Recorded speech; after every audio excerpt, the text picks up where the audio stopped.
그래서 배설물에는 반드시 마약류가 검출이 되게 되어 있습니다. 그렇다면은 특정 지역의 어떤 하수 처리장에서 그 농도를 체크해 보면은 그 배소변량을 역산해 가지고 해당 지역 인구로 때리면은 한국 성인 인구가 4,350만 명이기 때문에 이걸 역산하게 되면은 한국에 필로폰 맞는 마약 사범수가 몇 명이다? 안녕하세요. 채북스의 채부심입니다. 오늘은 숫자 한국이라는 책을 읽어봤는데 이 책이 진짜 제가 올해 읽었던 책들 중에서는 저한테는 그런 신선한 충격을 주는 책이었거든요. 그래서 이 책을 한번 소개해 보겠습니다. 숫자 한국이라는 책은 숫자를 좀 싫어하실 분들이라면은 뭔가 꺼내들지 않을 듯한 그런 제목이지만은 반대로 다 읽고 나니까 이 책이 그냥 책이 아니고 그냥 우리 사회에 전하는 치료제 같다, 이런 생각이 듭니다. 약간 처방전 같은 느낌이었어요. 저자는 박한슬 작가라는 실제로 약사신데요. 저하고는 KBS 라디오 프로그램의 게스트의 인연이 있었습니다. 약의 작용 원리를 풀어쓴 책이나 투자자 관점에서 바라본 제약산업 개론, 이런 것처럼 주로 의료 관련 책을 쓰면서 글 짓는 약사로 원래 유명하셨던 분이시거든요. 그런데 이번에는 통계학을 전공한 이력이 있으시기 때문에 그 통계학을 전공한 이력을 살려가지고 소위 데이터 사이언스 책을 썼습니다. 그래서 숫자 한국은 약사가 쓰는 데이터 사이언스 책이 되는 것이죠. 근본적으로는 약사시기 때문에 의학 분야하고 관련한 주제들의 같은 경우에는 그 내용 하나하나가 정말 어디서 다시 보기 힘들지만 정말 설득력이 높은, 그리고 매우 의미심장한 숫자들을 잘 짚어내는 글들이 있어가지고 정말 너무 인상적이었고요.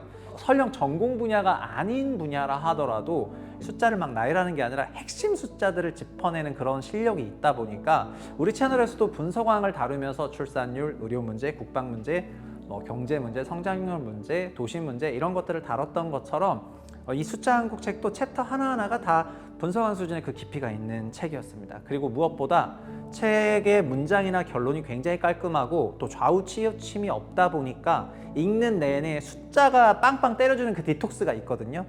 이랬던 것 같은데 숫자 빵 때리면 이랬구나 하는 그 디톡스가 있고요. 그래서 제가 이 책을 읽고 나서는 이거는 책이 아니고 처방전이다. 근데 이 처방전 책 한 권 가격이라 생각하면은 너무 싸다는 생각입니다. 책은 총 20개 장으로 구성되어 있고 이를 4가지 대주제로 묶었거든요. 어디서 많이 본 형식이라고 생각하실 수도 있는데 모건 하우절의 불변의 법칙하고 굉장히 유사한 형식입니다. 그래서 이제 재밌는 챕터를 먼저 골라 읽으셔도 되고요. 사실 저도 그렇게 읽었고 나중에 또 한 번 더 정독했습니다.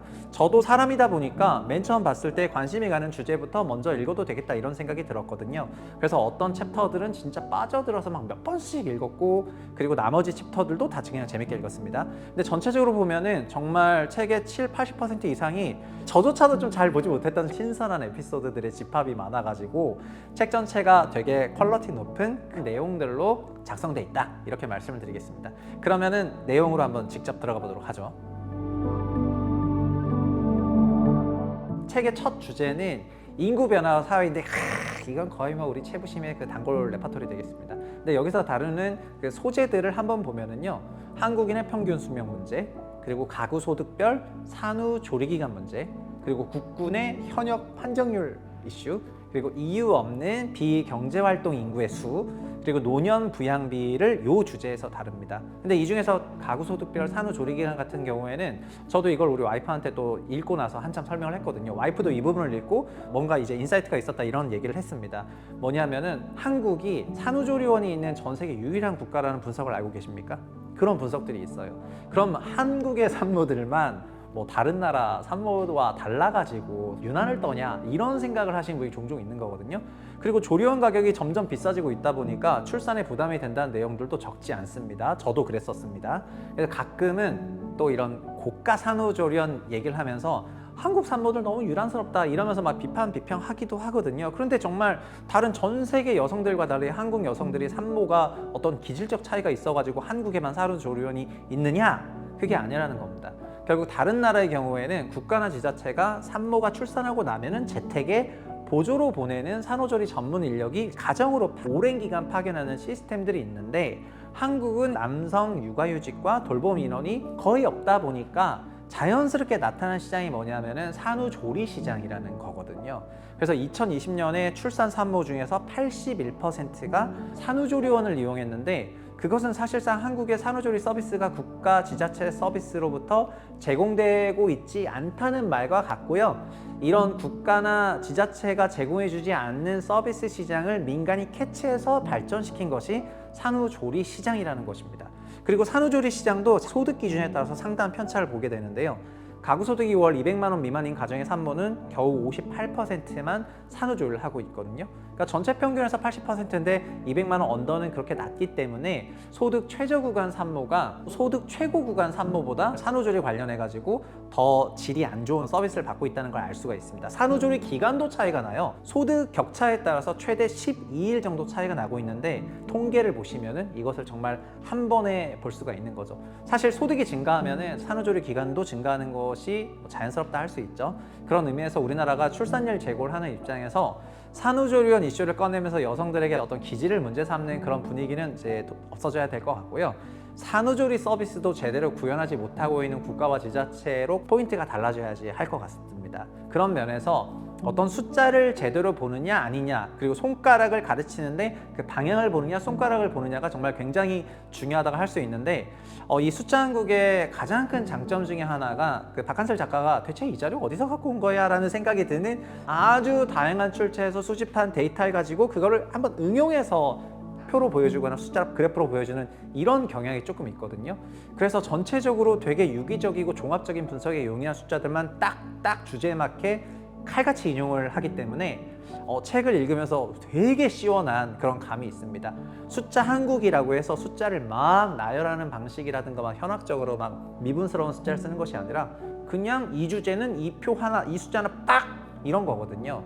그렇기 때문에 이건 정말 통찰이 없이는 불가능한 일이라고 할 수 있고요. 산후조리원 관련한 이슈를 읽었을 때 저희 와이프도 너무 공감을 했고 저도 공감을 했고, 아마 지금 영상을 보시는 분들도 상당히 공감하실 수가 있을 것 같습니다.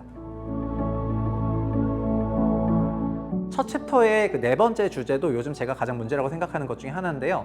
바로 이유 없는 비경제활동 인구에 대한 내용입니다. 경제활동 인구의 반대인 비경제활동 인구가 있습니다. 근데 15세에서 65세까지를 이제 경제활동 인구라고 하는데 약 3천만 명이 경제활동 인구고요. 그리고 1616만 명이죠. 숫자 한국이니까 이제 정확히 얘기하자면 1616만 명이 비경제활동 인구가 됩니다. 근데 이 중에서 이제 29세 이하의 그 청년들의 숫자가 2013년에는 220만 명 정도였는데요. 비경제활동 인구가. 이게 2023년에는 그 숫자가 309만 명이 됐기 때문에 10년 사이에 100만 명이 늘어나게 된 거거든요. 그래서 통계청 데이터를 보면은 20대가 아닌 15세부터 계산하면 15에서 29세까지가 총 825만 명인데, 이 중에 405만 명이 경제활동 인구고요. 370만 명이 취업했고 나머지 30만 명 안 된 숫자가 실업 상태인데, 나머지 49%인 비경제활동 인구 420만 명은 어디서 뭘 하는지 그런 통계나 수치가 전혀 없는 그런 상황이 되는 것입니다. 어떻게 보면 되게 끔찍한 숫자라고 할 수 있는데, 전체 15에서 29세까지 825만 명 중에서 400만 명 넘는 숫자가 집계가 안 되고 있다니까요. 그래서 책에서는 저자는 이들은 소위 음지에서 성매매나 도박 사이트나 아니면 여러 가지에서 일을 할 수가 있고, 어둠의 세계에서 있을 수도 있고, 또 일본 히키코모리처럼 은둔해서 살아갈 수도 있다라고 얘기를 하고 있습니다. 통계와 데이터가 없으니까 알 길이 없는 것이죠. 경제활동 참여율이라는 수치가 있는데, 이 경제활동 참여율은 전체 인구 중에서 경제활동하는 인구 비중을 말하는 건데, 50대가 78%, 40대가 80%, 30대가 82%, 그런데 20대가 되면 64%로 뚝 떨어지거든요. 그래서 20대의 실업률을 얘기할 때 비경제활동 인구를 빼고선 말을 못하는 건데, 현재의 실업률은 경제활동 인구 중에서 계산을 하고 있고요. 그러다 보니 어떻게 보면 이 실업률은 현실을 제대로 반영하지 못할 가능성도 굉장히 높습니다. 그래서 저자는 전체를 봤을 때 이게 문제다라고 얘기를 하는 부분인데요. 특히 이 내용은 책의 주제와도 연결이 돼요. 책의 말미에는 여러 가지 부분을 얘기를 하는데요. 숫자와 통계를 만들어내는 이유가 무엇이냐에 주목해야 된다, 이런 말을 합니다. 가령 예를 들면은 어떤 숫자를 만들어내기 위해서는 돈이 들어가는데, 공식적인 노숫자 통계를 봐볼까요? 노숫자 통계는 우리나라 2016년에 처음 만들어졌습니다. 왜냐하면 그 이전까지는 노숫자 통계를 뽑을 이유가 없었어요. 그냥 복지 외에 사용처가 없었기 때문에 그 통계가 필요 없었습니다. 그리고 고독사라고 있죠. 고독사 현황도 2017년부터 집계를 했습니다. 그 전까지는 뽑질 않았어요. 또 가출 청소년 현황 이것도 2021년, 그리고 고립 은둔 청년에 대한 실태 조사도 2022년에서야 만들어졌습니다. 사실 통계청이 월간 통계로 제공하는 데이터 중에서 제가 드리고 싶은 생각도 월세 매매 거래량도 없거든요. 매매 거래량 같은 경우에 월별로 모든 곳에서 그냥 칼같이 보고가 되는데요. 월세 거래량 같은 경우에는 국토부가 보도자료 서면으로 발표하는 거 있지만은 국가 통계 포털에는 이게 올라가 있지가 않습니다. 그러니까 다 일일이 수기로 작성을 해야 되는 상당한 돈과 시간이 돌아가는 건데, 월세 데이터 자체가 필요 없기 때문에 이런 데이터를 집계하지 않고 있는 것이겠죠. 그래서 저자는 어떤 의도로 말을 하냐면은 숫자나 통계를 만드는 사람들은 어떤 의도가 있어서 만드는 것인데, 그 의도까지 읽어내야지 진정한 그 숫자의 그 이면에 있는 깊은 내용도 파악할 수 있다, 이렇게 얘기를 하는 것입니다. 책의 두 번째 챕터가 인공지능과 경제인데요. 이 챕터는 인공지능 노출 지수 숫자, 그리고 마약류 사용량 추정치 숫자, 지역별 전력 자금률, R&D 예산 삭감, 온오프라인 매출 이런 주제로 되어 있습니다. 그런데 최근 한국을 달구고 있는 주제 중에 하나가 마약류이기 때문에 또 저자가 약사시기도 하고, 그래서 마약류 부분을 조금 더 꺼내서 얘기를 하면은요, 이게 또 기가 막히게 재미가 있는 그 챕터 아니겠습니까? 사실 알고 보니까 우리나라도 이런 게 있었습니다. 뭐냐 하면은 하수구를 탐지해 가지고 그 하수구에서 나오는 마약류 성분을 조사해 보니까 우리나라도 어느 정도 났다, 이런 겁니다. 그러니까 하수 역학이라는 게 있습니다. 약물을 주사하면 체내의 자연스러운 대사 과정 후에 소변과 대변으로 이제 빠져나간다는 거죠. 그래서 배설물에는 반드시 마약류가 검출이 되게 되어 있습니다. 그렇다면은 특정 지역의 어떤 하수 처리장에서 그 농도를 체크해 보면은 그 배소변량을 역산해 가지고 해당 지역 인구로 때리면은 그 지역에서 마약을 맡고 있는 사람이 몇 명인지 대충 알 수가 있겠죠. 이런 첫 시도를 언제 했냐? 한국에서 2020년에 했습니다. 2020년부터 매년 이걸 2024년까지 4개년치 숫자를 뽑았는데 그 숫자가 잘못 놀랐다는 거 아닙니까? 먼저 필로폰의 경우에는 한 번 맞을 때 30mg 정도를 맞는다고 합니다. 근데 인구 1000명당 20mg의 농도로 하수 역학 조사로 나왔어요. 그러면은 이 지역은 1500명당 필로폰 투여자가 1명 있다는 결론이 되는 거죠. 이거는 이제 성인이 맞는 거니까요. 한국 성인 인구가 4,350만 명이기 때문에 얘를 역산하게 되면 한국에 필로폰 맞는 마약사 범수가 몇 명이다? 그냥 정말 칼같이 계산 29,000명이 되는 것입니다. 그러니까 이런 식으로 계산하게 되면 한국에 눈에 보이지 않지만 1,500명당 한 명은 그 우리 채널 구독자들 25만 명인데요. 엄청난 그런 무서운 주제가 되는 거고요. 하여튼 이런 방식으로 숫자를 따박따박 보기 때문에 굉장히 재밌는 주제를 가지고 확실히 글을 잘 쓰시는 것 같습니다. 이런 방식으로 큰 주제 4개, 20개의 소주제로 구성되어 있는데, 세 번째 챕터는 기후변화하고 환경입니다. 머린니 같은 이 감염종 아동 청소년 수로 그런 게 어떤 변화를 보였는지 숫자를 살펴보고 하는 이런 내용이 있고요. 그리고 연간 장염 환자 수, 방어나 오징어 연간 어획량, 산림 감소 면적, 그리고 코로나19 관련해서 그 전후로 미세먼지 농도를 다룹니다. 사실 코로나19 전후 미세먼지 농도편은 요즘 사람들은 다 그렇게 생각하시는지 아닌지 모르겠는데, 중국에서 공장 돌리면 한국 좀 나빠지고 그렇지 않으면 좋다고 생각하시는 분들이 적지 않은 것 같고, 사실 저도 그런 생각을 많이 했거든요. 근데 이 책을 읽어보고 나서는 조금 반성을 했습니다. 왜냐하면은 우리 스스로 미세먼지와 관련해서 제대로 공부하지도 않고 중국을 무조건적으로 비판해왔지 않나 하는 그런 후회가 조금 들었거든요. 그리고 마지막 챕터는 알코올 중독 여성 환자 비율이 최근 들어서 굉장히 증가하고 있다는 거, 그리고 가계 지출 중에서 현금 비중, 이 숫자들을 조금 다루고요.